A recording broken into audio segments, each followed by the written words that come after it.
हरियाणा में अगले साल विधानसभा चुनाव होने हैं। इसी के साथ लोकसभा चुनाव भी अगले साल ही हैं। ऐसे में सभी पार्टियां तैयारियों में जुटी हुई हैं।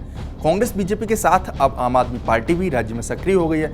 नमस्कार, मैं हूं देवेश यादव और आप देख रहे हैं TV9 हरियाणा।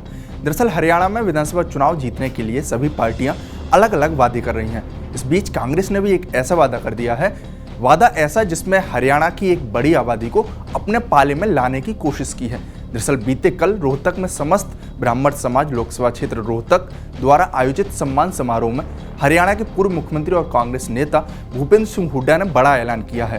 ब्राह्मण कार्ड खेलते हुए उन्होंने कहा कि हरियाणा में 2024 के विधानसभा चुनाव में अगर कांग्रेस की सरकार बनेगी तो ब्राह्मण समाज का एक डिप्टी CM बनेगा और ब्राह्मणों की मांगें हैं वो पूरी की जाएंगी।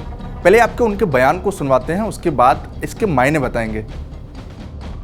जो उनका EWS है वो लागू करेंगे, जो हमने डोलीदारी का मालकाना हक दिया था वो लागू करेंगे, और जो 19 में वायदा किया था कि भी समाज से एक डिप्टी चीफ मिनिस्टर बनेगा वो उसका है, और ब्राह्मण आयोग बनाया जाएगा। एक जातिगत जनगणना के आधार जो हो रहा है तो उसका आप लोगों ने समर्थन किया है, लेकिन आज मनोहर लाल खट्टर ने कहा है कि हमारे स्टेट में ऐसी कोई डिमांड नहीं, हम उससे ऊपर उठ चुके हैं।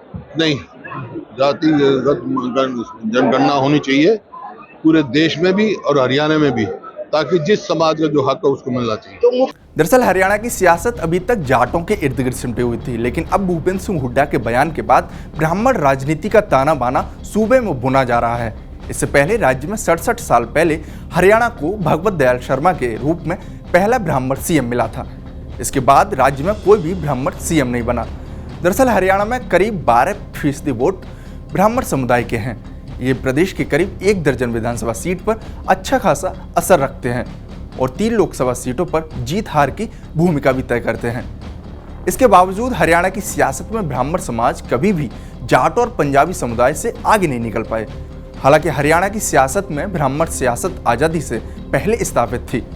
पंडित श्रीराम शर्मा राष्ट्रीय आंदोलन के बड़े चेहरे के रूप में उभरे थे। श्रीराम शर्मा के बढ़ते सियासी प्रभाव के चलते ही सर छोटू राम ने अपनी सियासी धारा बदल ली थी और गांधी की आलोचना करने लगे थे। इसके बाद के इतिहास पर नजर डालें तो पाएंगे कि इस क्षेत्र में पंडित श्रीराम शर्मा बनाम चौधरी छोटू राम की राजनीति चलती रही। इस तरह हरियाणा की सियासत में श्रीराम शर्मा और भगवत दयाल शर्मा के बाद विनोद शर्मा से लेकर रामविलास शर्मा तक कई ब्राह्मण नेता आए, लेकिन सत्ता के सिंहासन तक नहीं पहुंच सके। और अब आगामी लोकसभा और विधानसभा चुनाव के मद्देनजर कांग्रेस ने ब्राह्मण कार्ड खेलकर एक बार फिर ब्राह्मणों को लुभाने की कोशिश की है। अब देखना होगा कि कांग्रेस के ब्राह्मण डिप्टी CM बनाने का दांव चुनाव में कांग्रेस को जीत दिला पाएगा या नहीं।